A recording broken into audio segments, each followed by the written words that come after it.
Assalamualaikum warahmatullahi wabarakatuh. Perkenalkan, nama saya Gero Octaviano, NIM 08051282025058 dari Prodi Ilmu Kelautan Angkatan 2020.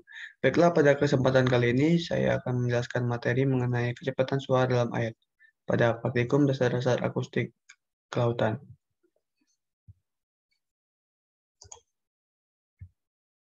Kecepatan suara dalam air. Kecepatan suara adalah jarak untuk melakukan perjalanan gelombang suara dalam jumlah waktu tertentu. Dalam ilmu fisika, biasanya disebut sebagai cepat lambat bunyi. Bunyi memiliki nilai cepat lambat yang berbeda di setiap medium, media atau perantara. Suara atau bunyi merupakan salah satu jenis gelombang mekanik, yang artinya dalam perambatannya harus melewati sebuah medium, salah satunya seperti udara. Umumnya, gelombang suara merambat paling cepat melalui padatan, diikuti oleh cairan, dan kemudian oleh gas.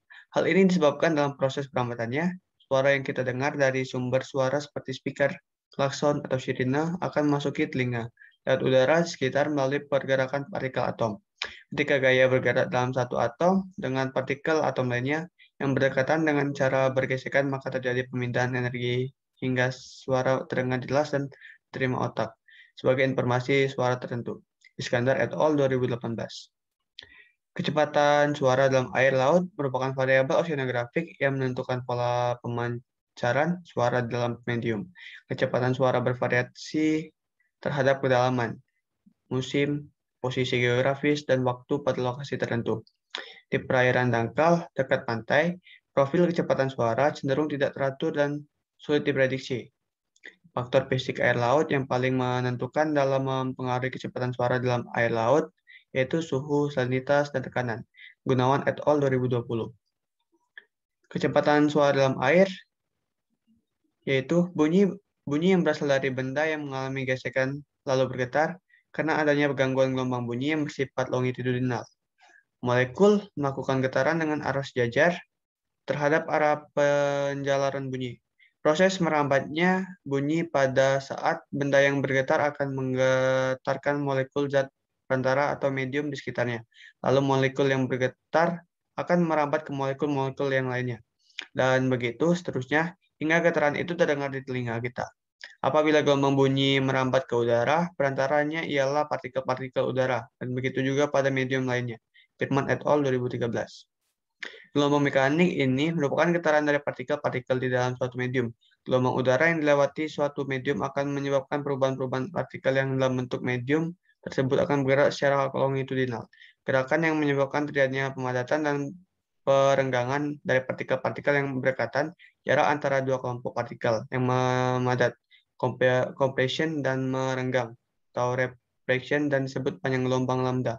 Firman et al. 2013. Metode pengukuran kecepatan suara dalam air, menurut Iskandar et al. 2018, metode yang digunakan dalam akustik secara umum akan terbagi menjadi dua macam, yaitu akustik pasif. Akustik pasif dapat dilakukan dengan mendengarkan gelombang suara yang datang dan berbagai objek pada kolom perairan. Manfaat dari akustik pasif dapat digunakan untuk mendengarkan ledakan bawah air, gempa bumi, letusan gunung berapi, suara yang dihasilkan oleh ikan, hewan, dan lainnya, aktivitas kapal-kapal laut, ataupun sebagai peralatan untuk mendeteksi kondisi di bawah air. Yang kedua, akustik aktif. Akustik ini memakai prinsip sonar, yaitu mengukur jarak dan arah dari objek yang dideteksi dan ukuran relatifnya dengan menghasilkan gelombang suara serta mengukur waktu tempuh dari gelombang tersebut. Kemudian faktor kecepatan suara dalam air. Menurut Gunawan et al. 2020, faktor yang mempengaruhi kecepatan suara di perairan laut sebagai berikut. Yang pertama ada suhu. Suhu ini pada prinsipnya semakin tinggi suhu suatu medium, maka semakin cepat rambat bunyi dalam medium tersebut. Yang kedua, salinitas. Salinitas ini yaitu kenaikan salinitas meningkatkan modulus aksial atau larutan menjadi kurang kompres, sehingga tiap kenaikan salinitas akan meningkatkan cepat rambatnya bunyi. Kemudian ada densitas. Makin rapat mediumnya, umumnya semakin besar cepat rambat bunyinya dalam medium tersebut. Penyebabnya adalah makin rapat medium, maka makin kuat gaya kohesi antara partikel. Kemudian ada tekanan. Tekanan itu setiap penambahan kedalaman, maka tekanan akan semakin tinggi. Semakin tinggi tekanan, maka akan semakin tinggi cepat rambat bunyinya. Kemudian kecepatan suara pada kedalaman berdasarkan kecepatan suara dibagi dalam 3 zona, yaitu yang pertama ada zona mix layer. Zona mix layer ini dapat dilihat di gambar yang ada di sini. Zona mix layer itu kecepatan suara cenderung meningkat akibat faktor perubahan tekanan mendominasi faktor perubahan suhu. Kemudian ada zona thermocline, zona kedua. Kecepatan suara menurun dan menjadi zona minimum.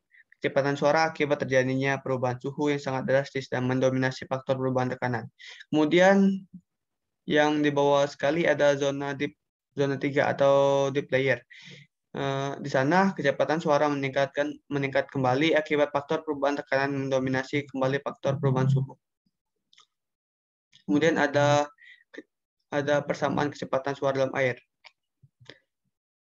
Nah, di sini ada persamaan empiris terhadap kecepatan suara di laut. Yang pertama itu ada Leroy 1969. Dapat dilihat di sini.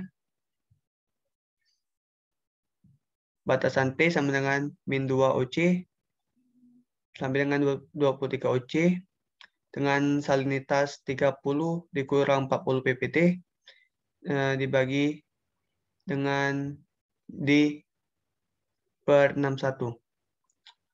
Dapat dilihat di keterangan, C itu kecepatan suara dengan meter per second, kemudian T itu temperatur,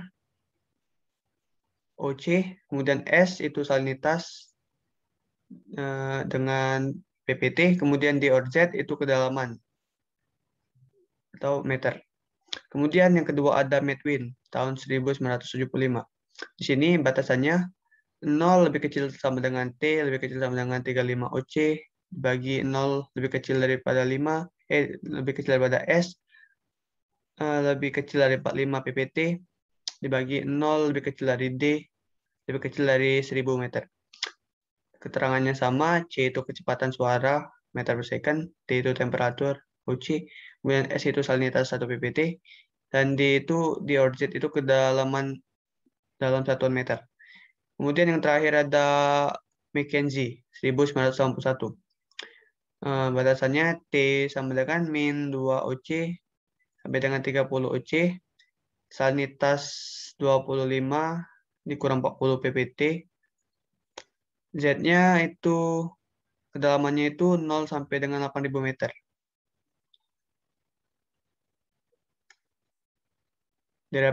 Ini saya dapatkan referensi dari sini.